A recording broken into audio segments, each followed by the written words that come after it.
Bismillahirrahmanirrahim.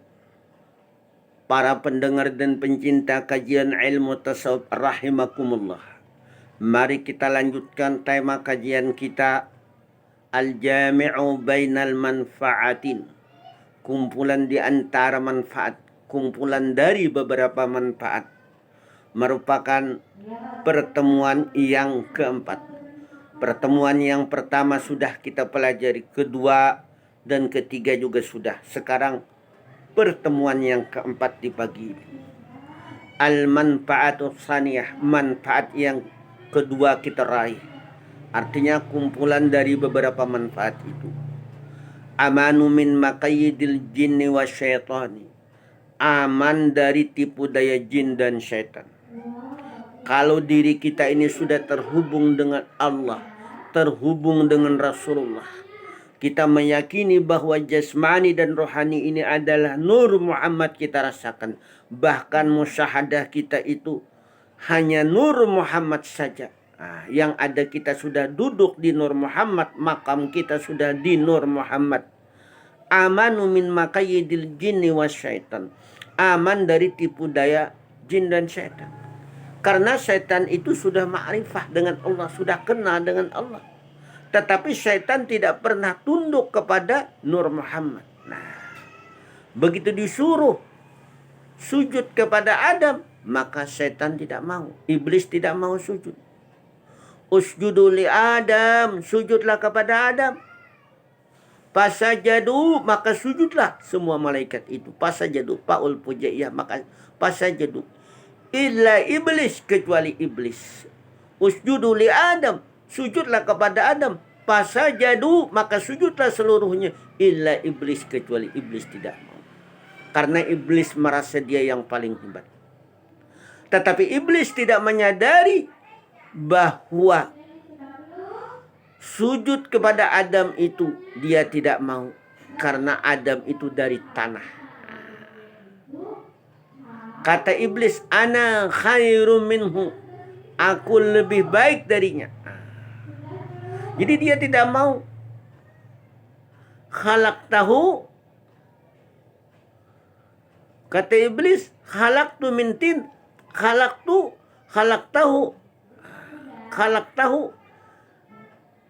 Dia diciptakan dari, dia engkau ciptakan Allah mintin dari tanah. Wa khalaqtu, dan aku. Wa khalaqtani, dan engkau aku ciptakan. Wa khalaqtani, dan engkau ciptakan aku. Khalaqtani min nar, dari api. Padahal tanah, api, semuanya itu adalah Nur Muhammad. Semuanya Nur Muhammad. Api, tanah, semuanya, angin, semuanya, alam semesta itu kan bagian dari alam, semuanya itu adalah Nur Muhammad. Disinilah sombongnya iblis. Kata iblis, aku tidak mampu berhadapan dengan Nur Muhammad itu. Begitu Nur Muhammad diletakkan di belakang Nabi Adam, maka sujudlah seluruh malaikat. Kemudian dipindahkan ke depan.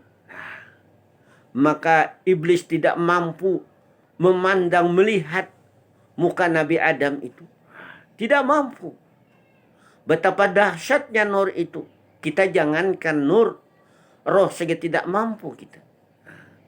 Tidak mampu memikirkan, mencari roh itu tidak mampu. Kulli roh. Katakanlah, ar-ruhu min amri rabbi, roh itu adalah urusan Tuhanku, kata Allah.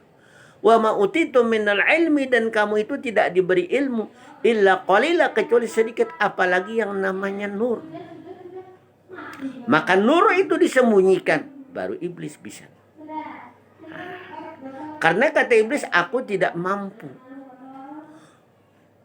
menggoda, menghancurkan, melakukan tipu daya. Jin dan setan tidak mampu melakukan tipu daya orang yang dirinya itu dipenuhi dengan nur. Orang yang selalu meyakini bahwa jasmani dan rohaninya itu adalah nur. Dia meyakini dari ujung rambut sampai ujung kaki.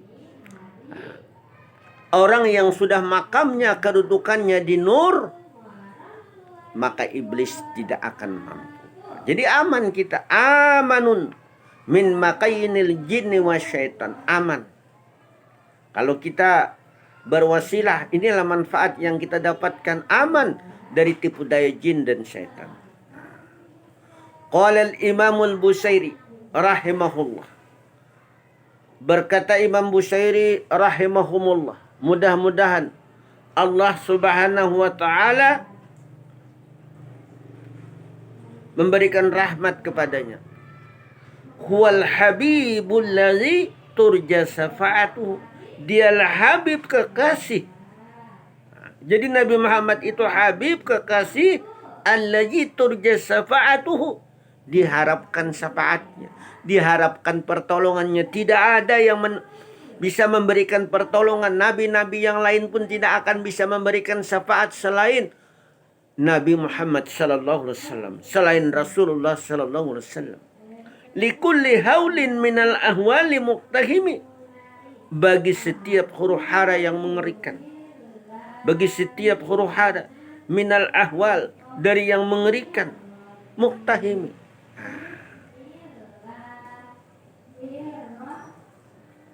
Wa fil hakikati, dan pada hakikatnya, wasilatul khas, wasilah yang khas itu, wasilah yang khas. Jadi wasilah yang khas itu adalah kita meyakini bahwa yang melakukan amaliyah ini semua adalah Muhammad. Itu wasilatul khas. Tapi kalau yang melakukan Nur Muhammad, itu namanya adalah wasilatul am. Wasilatul am itu bisa laki-laki, bisa perempuan. Wa yartaji rahmatu, dan mengharapkan rahmat, li syafaatil ujmah, bagi ya syafaat yang agung. Jadi kita akan mendapatkan syafaat yang agung apabila diri kita selalu terhubung dengan Rasulullah sallallahu alaihi wasallam, kita melaksanakan sunnah Rasul. Kita selalu melaksanakan amaliyah secara syariat, melaksanakan amaliyah secara hakikat, maka diri kita ini akan terhubung. Upaya-upaya yang kita lakukan untuk bisa terhubung dengan Rasulullah, meyakini, jangan ragu-ragu, jasmani kita yang bisa kita raba dari kepala sampai kaki ini adalah Nur Muhammad. Kita rasakan termasuk musyahadah pandangan kita, pandangan dengan hati, pandangan dengan akal. Pandang ke alam mata, ke alam semesta dengan mata kita, kita pandang. Semuanya ini adalah kita nisbahkan adalah Nur Muhammad. Ini kedudukan kita sudah di Nur Muhammad. Kalau kita sudah mampu meyakini bahwa jasmani dan rohani adalah Nur Muhammad, kita sudah bersalawat, salawat yang tidak bersuara dan tidak berhuruf. Nah ini. Wa yajuzu lis-salikin, dan harus bagi salik, harus bagi orang yang menuntut itu bi wasilatil am. Artinya dengan wasilah yang am, wasilah yang umum. Artinya wasilah yang umum bagaimana? Meyakini bahwa jasmani dan rohani adalah Nur Muhammad. Jadi kalau kita beramal, beribadah, maka semuanya yang beramal itu adalah Nur Muhammad. Tetapi kalau Muhammad yang beramal, Muhammad yang beribadah, Muhammad yang sholat, nah ini secara batin, Muhammad batin maksudnya adalah itu adalah wasilatul khas, wasilah yang khusus. Kiranya cukup sampai di sini yang dapat ulun sampaikan pertemuan yang keempat ini. Insya Allah kita lanjutkan pertemuan yang kelima. Mohon maaf banyak minta ridho, banyak minta halal. Usikum wa nafsi bitaqwallah, wallahu maufiq ila qamit thoriq. Wassalamualaikum warahmatullahi wabarakatuh.